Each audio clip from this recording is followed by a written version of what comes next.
ಭೂಮಿಯು ಅದರಲ್ಲಿರುವ ಸಮಸ್ತವೂ ಯೆಹೋವನದು, ಲೋಕವು ಅದರ ನಿವಾಸಿಗಳು ಆತನವೇ. ಶುಕ್ರವಾರ 29 ನವೆಂಬರ್ 2024 ಇಸ್ವಿ. ಈ ದಿನದ ವಾಕ್ಯ ಧ್ಯಾನಕ್ಕಾಗಿ ನಾನು ಆರಿಸಿಕೊಂಡಿರುವಂಥ ವೇದ ಭಾಗವು ರೋಮಾಪುರದವರಿಗೆ ಬರೆದಂಥ ಪತ್ರಿಕೆ 11ನೇ ಅಧ್ಯಾಯದ 5ನೇ ವಚನ. ಅದರಂತೆ ಈಗಿನ ಕಾಲದಲ್ಲಿಯೂ ದೇವರು ಕೃಪೆಯಿಂದ ಆದುಕೊಂಡವರಾದ ಕೆಲವರು ಉಳಿದಿದ್ದಾರೆ ಎಂಬುವಂಥದ್ದೇ. ಕರ್ತನಲ್ಲಿ ಪ್ರೀತಿಯುಳ್ಳ ದೇವ ಜನರೇ, ಶುಭೋದಯ. ದೇವರು ತನ್ನ ಚಿತ್ತದ ಮೇರೆಗೆ ತನ್ನ ಕೃಪೆಯಿಂದ ತನ್ನ ಜನರನ್ನು ಆರಿಸಿಕೊಳ್ಳುತ್ತಾನೆ. ಅದನ್ನು ನಾವು ಅಂಗೀಕರಿಸುವಂತವರಾಗಬೇಕು. ಕರ್ತನ ನಾಮಕ್ಕೆ ಸ್ತೋತ್ರ ಉಂಟಾಗಲಿ. ಕರ್ತನಲ್ಲಿ ಪ್ರಿಯರೇ, ಈ ವಾಕ್ಯ ಧ್ಯಾನ ಮಾಡೋಣ.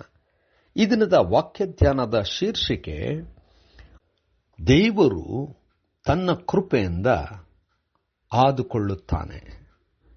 ಕರ್ತನ ನಾಮಕ್ಕೆ ಸ್ತೋತ್ರ ಉಂಟಾಗಲಿ.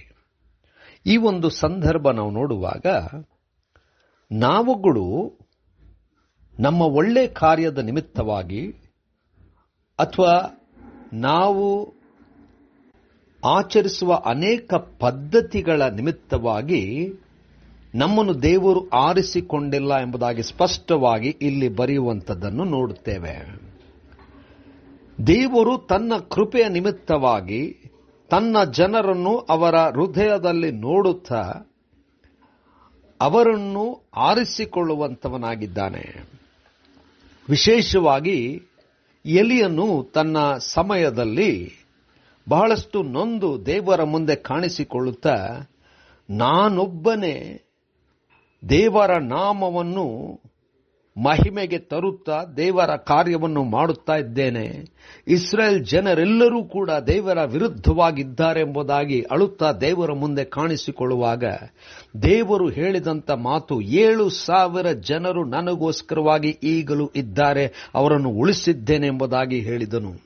ಕರ್ತನಲ್ಲಿ ಪ್ರಿಯರೇ, ದೇವರು ಆರಿಸಿಕೊಳ್ಳುವಾಗ ತಾವು ತನ್ನ ಚಿತ್ತದ ನಿಮಿತ್ತವಾಗಿ ಕೃಪೆಯ ಮೇರೆಗೆ ತನ್ನ ಜನರನ್ನು ಆರಿಸಿಕೊಳ್ಳುತ್ತಾನೆ.